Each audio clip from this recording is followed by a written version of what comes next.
Welcome back to the Extraordinary Leaders podcast with me, Dolly Waddell. This is the show where we dive into the extra things we can add to our ordinary in leadership to dial up our game. And today I am joined by none other than Russell Harvey, who is none other than and I say the resilience coach. What is so fabulous about this conversation with Russell is he really simplifies resilience. It's quite a complex theme, but he simplifies it into such manageable, bite-sized, tactical approaches. He has a 3-bucket approach, which we're going to dive into, and I know you're going to get loads of takeaways from it. So let's dive in. So Russell, it is such a pleasure to have you on the show. How are you doing today?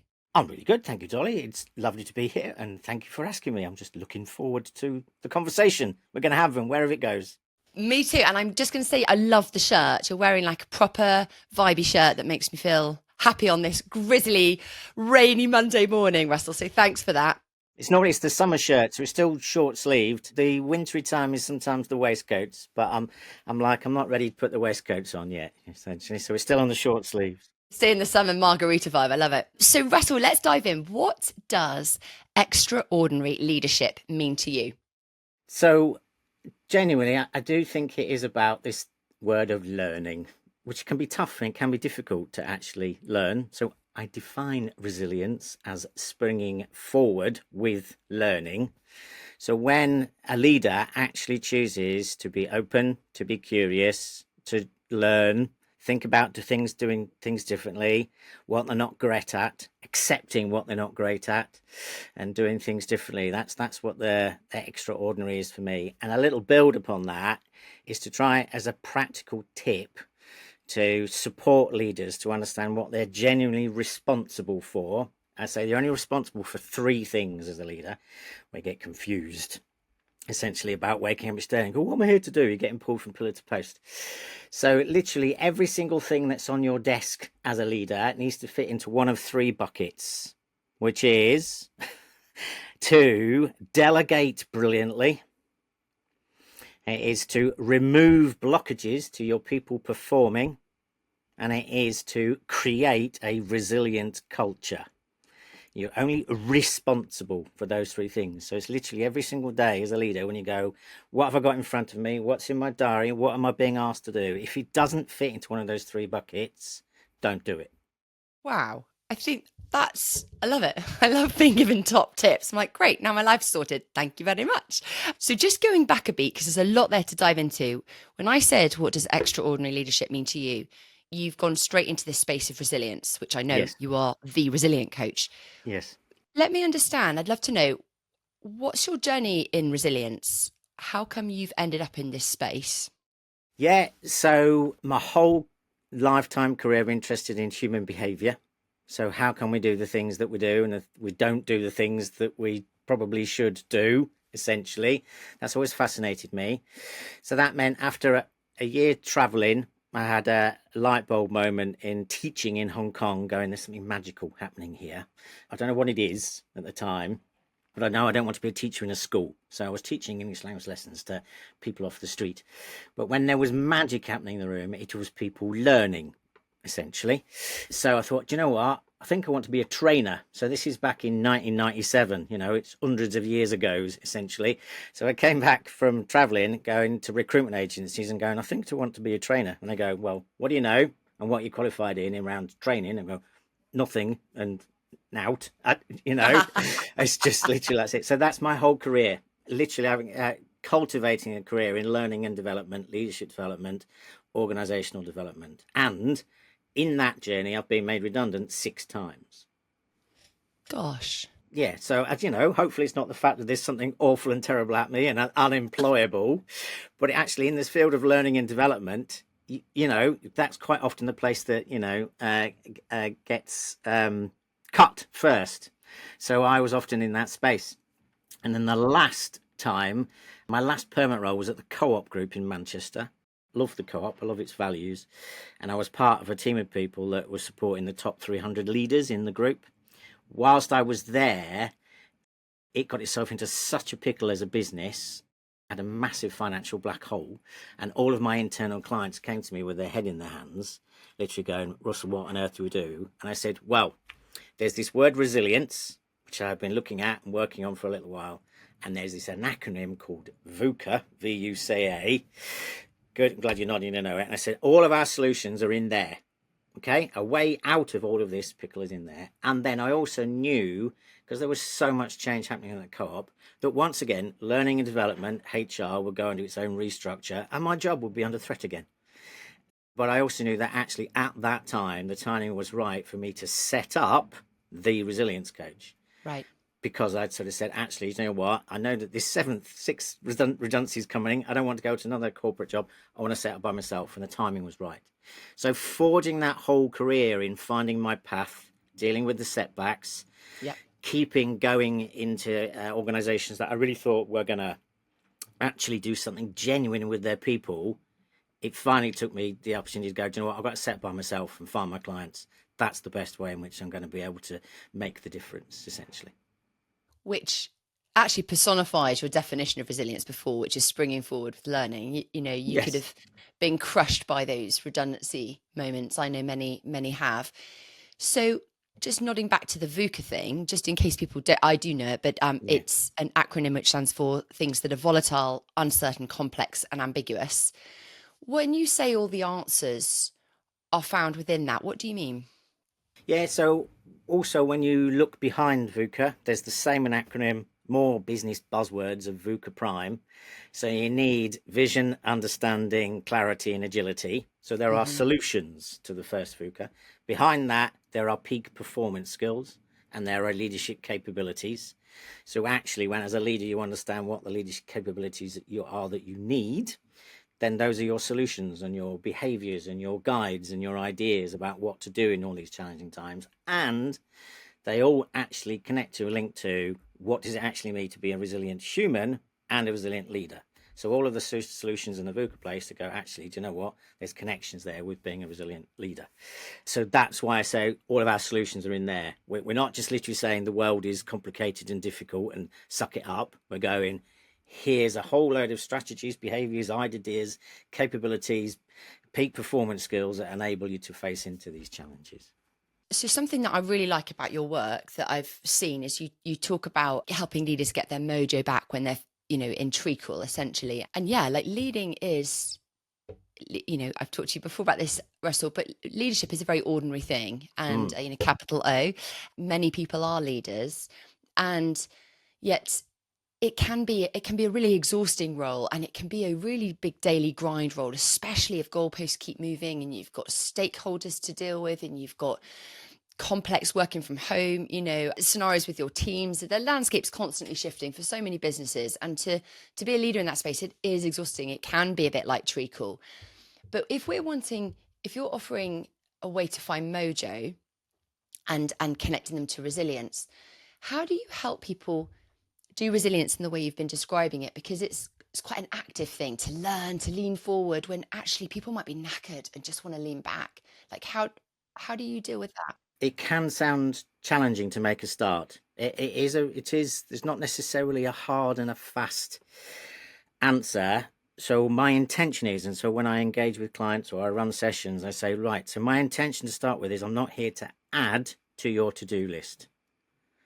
Okay, nice. It's like as an absolute bare minimum, I want to keep your to-do list the same, Yes. But actually, what I want to do is I want to be able to reduce your to-do list in your head of like, you're overwhelmed, all these things I don't want to do. So that's why I went in with, look, if you can understand you're only responsible for 3 things, then actually straight away, let's go for the rule of 3.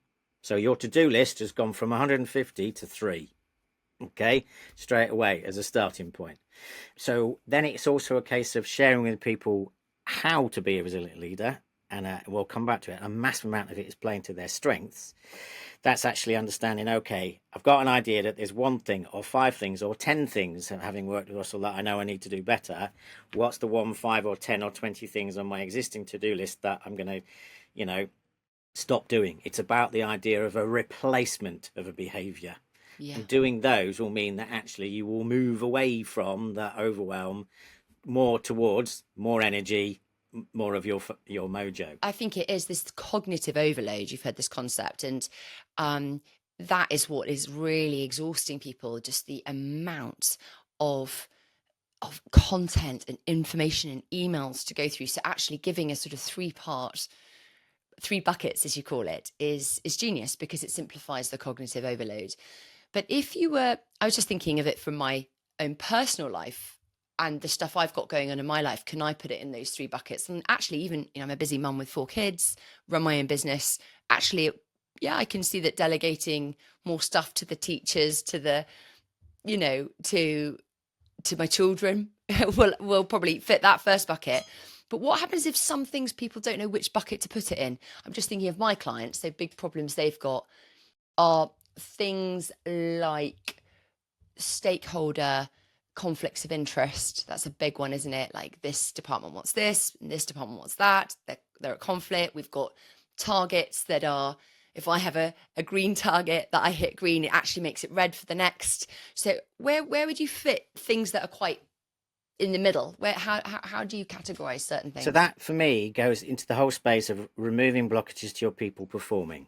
Got it. Okay, that's where it goes to me. So there's lots of things that you do in each of these three buckets, but you need to be able to clear with yourself as what you're doing. So yeah, part of your role as a leader, as a line manager, is understand, actually, I do have these stakeholder relationships. How well are these stakeholder relationships going? What actual conversations have I had with these about how we support each other, how well we perform together, how well we are playing to each other's strengths? And if you've not had that conversation, you can have it from tomorrow to literally go, can we just have a sit down and just answer the question of, like, how is this going? Yeah. How is this, relationship going? What's working well for you on it and what isn't? And as a consequence of that, you go, yeah, so what's working well for me is this. And actually what could be better for me is this. It's the classic, it's just the conversation, and it's feedback. Brilliant. People shy away from the F word, essentially, but part of it really is feedback.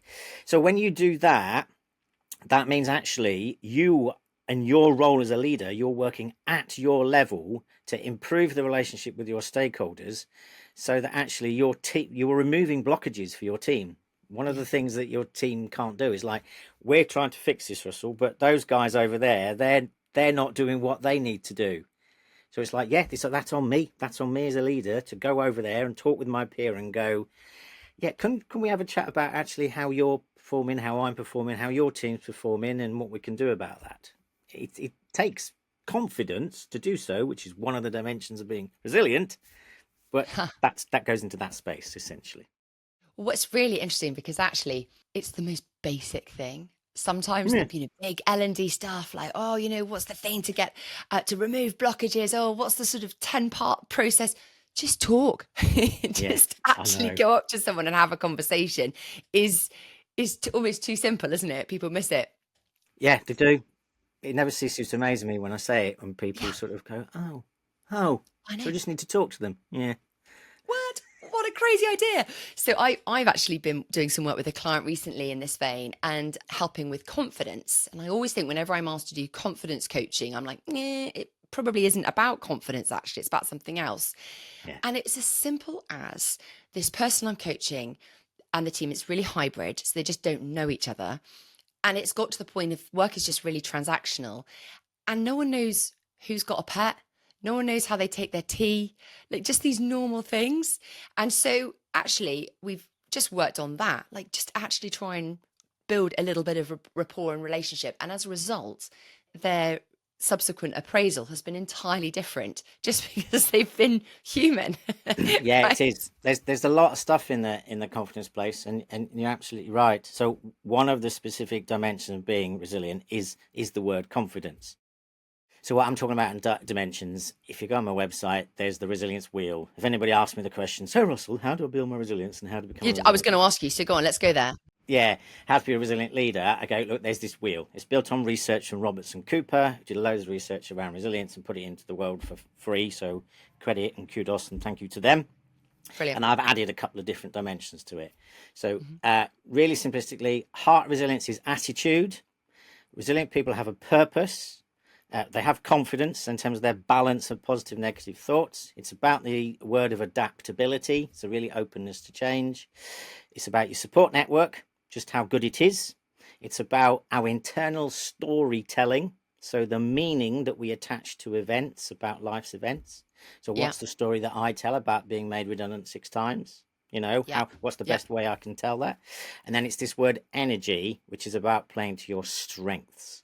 Yeah. So quite often when I work with clients and we're talking about the confidence piece, I go, look, it's one of the dimensions of being resilient, but because they're all interconnected, let's ignore confidence for now and let's go on to all the other aspects of the wheel, because that'll have a knock-on impact. And the one where I go to first is the energy one, which is this word strengths. Just pause one sec. I just want to interrupt because there's so much here. I don't want to miss bits. So Yes. strength scope, I know it. Strengths-based coaching, Yeah, absolutely focusing on what we're good at. That gives us the drive and the energy. Is that why you're using the word strengths in being synonymous with energy? absolutely. Yes, because its Right. strengths is about your natural energizers. Got it. And when you play to your strengths, you build natural confidence and natural resilience. So for example, if I have a strength in communication or in empathy, what would you be encouraging me to do with that? Literally do more empathy and communication. Find Hmm. ways to harness it. That's it. It's like in your working week that's coming up, it's like, what opportunities have you got to play to your strengths and harness your strengths? And if you think about actually, if you look ahead to your diary, everybody that's listening, watching now, it's literally, have a look at it and go, where does your eye go and your heart go and your energy go? Oh, Tuesday afternoon, I'm doing XYZ. Oh, yeah, great. Wednesday morning, I'm doing, oh, oh, oh, Yeah. right. Okay, so I've noticed that Tuesday afternoon, what I'm doing then, I'm playing to my strengths. I'm not on Wednesday morning, and whatever the task, the activities are. So you're thinking about, how do I either delegate that, Hmm. or how do I actually then bring in my strengths so I can make what I'm doing on Wednesday morning more enjoyable for me? So it's literally do more of your strengths. So can I just do a little fact check with you? Have Of I course you got can. this right or have I got this wrong? So I've just thought of my week and I've got some proposals I've got to write and they Mm. make me go, ugh. Yeah, there you go. Right? My energy's just gone. I'll do it. But actually, I love communicating orally.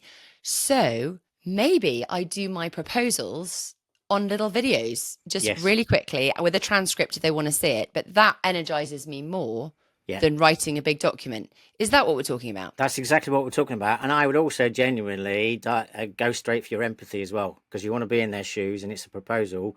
So spend the time really thinking about actually, who are they? Who is the client? What's important to them? What Yes. does that mean to them? And Hmm. then that means you're really going to talk their language more, and you're going to be energized and enthused on your video to go, I really get you. I understand you. This is why I'm putting this proposal in, Nice. is what I would Yeah. suggest. But isn't that's really cool? That's already a little dial up for me of having a more resilient week in doing that. But sometimes, what do you do with this, Russell? So some people know what their strengths are, but they have that block, going back to your second bucket, that block to just make a start, to make a change, to actually do it. So it's one thing me just saying, yes, that does make me feel better. I could do that. But then I might not do it. What's your push there? How do you coach that? So you do have to ask all those questions around, okay, so we're really clear, you and I, client, that actually there's just a blockage. You are stopping. So we do need to spend a little bit of time seeing what we can do to explore that. Yeah. And I see if it's about head, heart, or gut, essentially. Yes. I do engage with clients around that, of like, Can you say a little bit more about that? So I'd love to know more. I do know a bit, but carry on. the greater likelihood that we're actually going to get up and do something or move forward with something is because our head and our gut feel in alignment. So the head is the logic, the Yep. heart is the emotion, and actually within our gut, we've got a second nervous system, essentially. So if you're feeling like any of that is discombobulated or out of sync or isn't quite, in a line, you go, okay, there's still something that's not quite right for me. And when you, as a client, we would talk about all those different three spaces and try and explore what it was about each one that the blockage is. Most of the time we find it and we remove it, and then I'll ask the question around, so how's your head, heart, and gut right now? And they go, Yeah, it's in the Hmm. line. I'm now literally going to go do this. I am going to go do the thing that I need to do because I'm in alignment right now. That's sort of the analogy I use a lot of the time, and it seems to work well for a lot of my clients. I think there's something really powerful about this alignment because one of my favorite words is being congruent. Yeah, I just there you think that, go. we'll talk about integrity, but integrity essentially is being congruent, isn't it? With how your body language shows up and matches your words, shows up and matches your values, shows up and matches your choices, the small choices. I always talk about the little things, the extra things. And there has to be a congruency. And I don't know how easy it is for leaders to get congruent when we are running around like blue ass flies with alerts pinging here, left, right, and center. And something in my book that I've got a book coming out in Good. November, and there's a chapter called the aeration chamber, which you might like, Russell. It's this thing of coaching and why do we need coaching these days? But I think it is this space to aerate like a red wine, like to let the enzymes breathe and let the Totally. toxins come out and get that alignment you're talking about, because we don't have the natural spaces. We don't just have views that we can look at without tech for 3 hours to do it on our own. We almost have to pay someone as a thinking partner to help us Yeah. get in alignment. I don't know. I'm going off on a tangent here, but like what do you see as the importance for coaching for leaders in light of It is this and exactly resilience? that. It's we seem to fall in the trap, even in the, when I talk about the VUCA space of the world is all of these things, and you have Mm. to understand that and accept that with good grace. Still, people feel like that they fall into the trap of like, right, I have just literally got to accept she's crazy, so I'm going to act crazy. Yes. And I go, no, that's absolutely not what I mean. No. It's a case of we have to understand, we're in this VUCA world. So how are you going to find opportunities for you to be in flow in it, to go with Yeah. it, to feel Yeah. okay with it, to have time to think? So that's why I hammer the message of resilience is springing forward with learning, because the behavioral norm that you need to get into to achieve that is pausing and re-energizing and reflecting. So pausing almost sounds like a paradox to springing forward. Indeed, it does. Absolutely. So, but pausing can mean a coaching conversation. Yeah. Okay, that's pausing. It's literally having a chat with somebody. Pausing could be mindfulness. Pausing could be going to the gym. Pausing could be baking a cake. Yeah. Pausing could be a team meeting where we Yeah. go, literally, we're going to sit around here today and we're going to have a reflective conversation. We're pausing. And Yeah. we're going to have a reflective conversation about this and really understand actually what's going well and what isn't and what we need to do about it and what we're going to learn from it. So pausing can be active. So yeah, it totally can sound like an oxymoron, Yeah. essentially. To be Yeah. able to move forward, you have to find what's the way for you to pause. And that for me, that's where the coaching comes in. Because as 100%. you know, and I know, my clients say to me, type of conversations I have with you, Russell, I don't have them with anybody else. And I go, Oh, great. Can you tell me more about what that is? And they go, yeah. I don't know. I seem to sort stuff out in my head and my Yeah. heart, and Yes. I go somewhere different with it, and it's better. And so Yeah. that's why you need your coaching conversations, essentially. Yeah. They are such a valuable place if you find the right coaching partner, aren't they, to Yeah. consider and take an, I think of it as taking audit Yes. of just where are we, and auditing is actually, I always say it's one of the most boring words in the world. We all go, oh, audit, rah. But actually, auditing your life is so healthy. It's like seeing the landscape of where we are so that you can then make, different conscious decisions of moving forward. Yeah. One of the other things that just popped up ahead of me, can't remember exactly what you said, but to achieve, when it's all busy for individuals, to decide actually what they're going to do, one of the dimensions of being resilient is having a purpose. So that's a question that I ask my clients and people all the time to go, so what's your purpose? But then also specifically from a leadership point of view, I go, what's your leadership purpose? So that's a case of what's your intent? What's your value system? When you wake up each day, what are the behaviors that you are aiming to do? And most of the time people look at me and going, I haven't got a clue. Yeah. And you go, okay, well, if we create your purpose, that'll give you greater clarity, and then that will enable you to have the headspace to think about, this is how I'm going to do these three things I'm responsible for. Yeah. because I've got intention, I've got purpose, I've got harnessing of my strengths, I've got knowledge about how I'm going to go about doing this. But it's quite tricky, this purpose word. Again, like these buzzwords like I know. resilience, purpose, communication, whatever they are, we all kind of know them so well, but do we really know what they are? No. And when we talk about purpose, this is something I've really struggled with in my life, is like, what is my purpose? And sort of wish I had some elevator pitch on, hi, I'm Dolly and this is my purpose. But it's a shifting landscape purpose, isn't it? And it's lots of things and yet it's one thing. And I just wonder, how do you define purpose? So I have one, in terms of aiming to be a role model. I was talking about this lots and a number of years ago. Somebody said, so what's yours? And at the time it was like, I just want to help people, Yeah, nice. Oh, lovely. That's so refreshing. It's just so simple. Yeah. Then it has become, because it's really meaningful to me, is by the year 2025, I want to positively affect 100,000 people. And right now I'm up to 76,302. That is my purpose at this moment in time. Wow. It comes from, part of it is, so it's real and it's true and it's authentic. Hopefully that came across as I said it. It's also part of marketing. And it's also, people have sort of said, well, how do you define it? And it's like, right, I need to put some numbers to it and I'm going to make it smart. Okay, all right, I'll do that. Yes. But that is what gets me out of bed every day. I have an intention to go today in, coming on this with you. I'm hoping that somebody is listening right now or watching and going, do you know what? I've learned something. So positively affect is somebody's learned something that they can implement and actually put into action. Yeah. And it never ceased to amaze me that when I started talking about this, the reactions I got, the reactions varied from, oh, get you, you've got a big head, For sure that's going to happen. I was like, okay, thank you. All feedback is a gift. Yeah. Mm-hmm. Then people were sort of saying, how do you define it? And I go, well, it's about people learning. You've taken something from today that you can actually implement. And you can go, oh, yeah. And then another one that took me a couple of times before somebody came and said, add me to the list. I was going to say, add me to the list, for sure. Yeah. And so for the first time they said it, I said, what are you on about? I said, you're 100,000. Add me to it. I went, oh, all right, cool. Yes, good. Right, great. I've got a tally. Excellent. Yeah. But it also defines who I say yes to and no to as well. So it drives my behaviours and my decision making.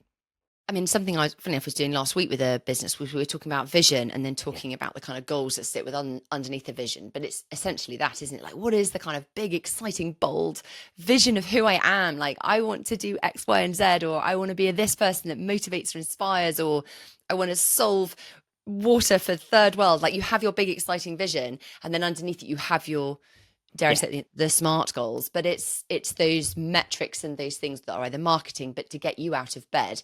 Otherwise, it just becomes a pipe dream, doesn't it? It does. And it also doesn't have to be as big as that. It's just, that's what worked for me. It's like, I've created the business, The Resilience Coach. Yeah. I want it to have an impact. And as a consequence of that, that's where we came to. But it can, from a leadership point of view, in terms of people listening now, it's, your purpose essentially is to consider and understand what your top few strengths are, and to actually harness and do those day to day as much as possible. That should is an amazing word. That should be your purpose to start with. And then if anything else grows from that, because you sort of go, oh, this is the impact I'm having, or this is what's making me feel. Actually, this is where I'm enjoying it more. Or actually, do you know what? This is where I'm getting a shift in clarity, or a shift moving from overwhelmed to, feeling more energized. You go, oh, do you know what? I think maybe I could just harness and tweak this purpose a bit more. Yeah. Do you know what, though? I'm going to be a bit provocative. And good. I don't like the word should, because I feel that should is a word that's like, oh, you should be better. I should be doing something I'm not doing. And it kind of can, for me, hearken to kind of like, ugh, I'm failing. Totally. So I would reframe the word should as an invitation to, because that's the thing. If you want to have it, we're all invited in life to live it, to live it however you want. We all are invited to have agency and make choices. And lots of people don't want that invitation to make good choices. They make bad choices, or they choose to have mindsets that damage them, or they make choices to not to not do things and then not get their mojo. And so the invitation I hear in this is actually you're invited to really consider your strengths, and you're invited to really leverage them, and that's where you'll find Yeah, mojo in life, right? absolutely. And I'd add to Yeah. that, I'm Go on. inviting people to engage with their resilience wheel. I'm really intrigued about that wheel. I love that that's something like a takeaway to go and look at. So is it on your website?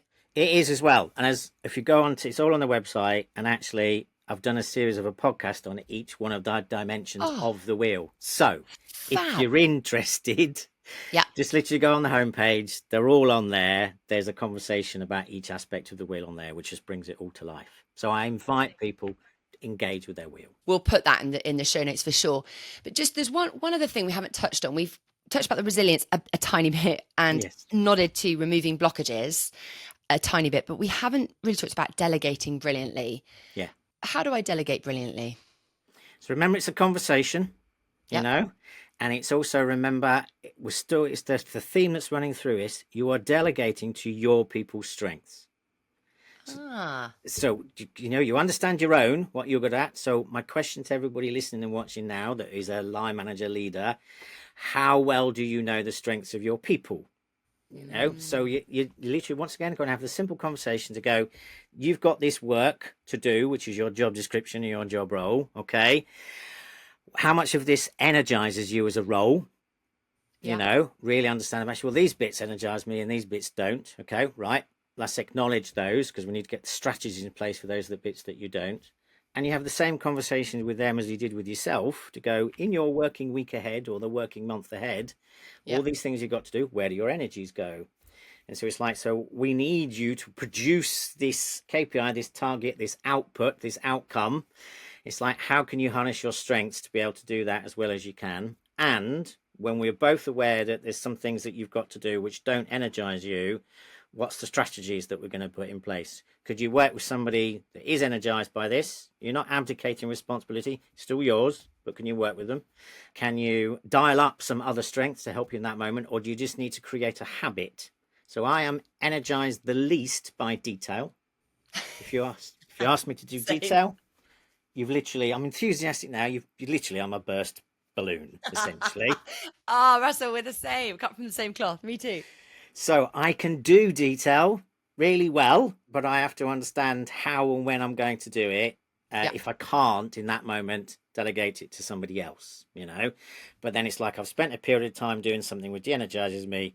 So clearly, I then need to go do something else after it, which does energize me. So in the round on that day, or in those couple of hours, I have got my energy levels back to an even keel.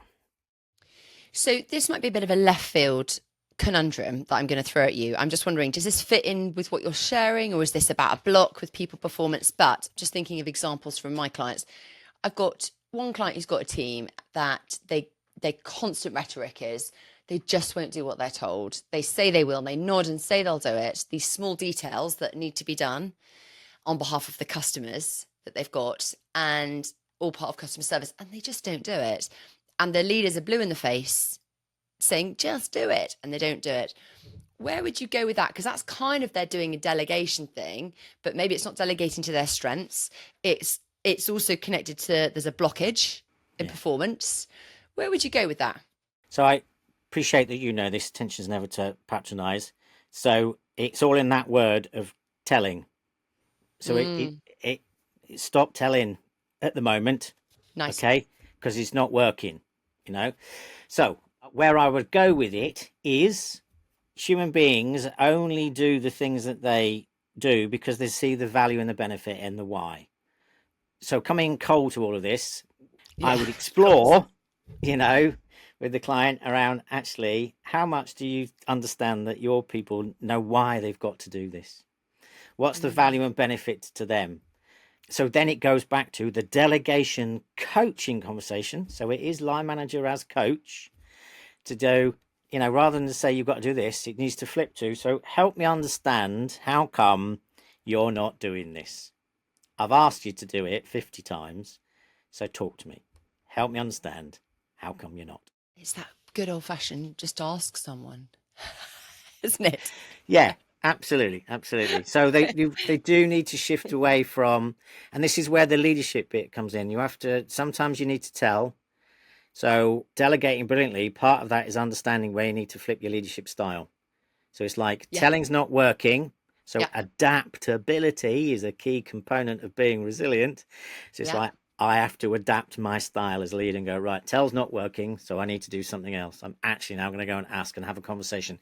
And yes, I might get frustrated and annoyed when they give me all of these answers, and I haven't got to jump in that moment and shout at them. I've got to go, Hmm. okay, that's what Yep. you've told me. That's clearly what's important to you. Then it's like, so, then we Yeah. need to have a chat about how we are going to enable you to do this. And somewhere in there, at some Yeah. stage, you do need to ask the question of, so if you choose to continue not to do this thing that I'm telling or asking you to do, what do you think the consequences will be?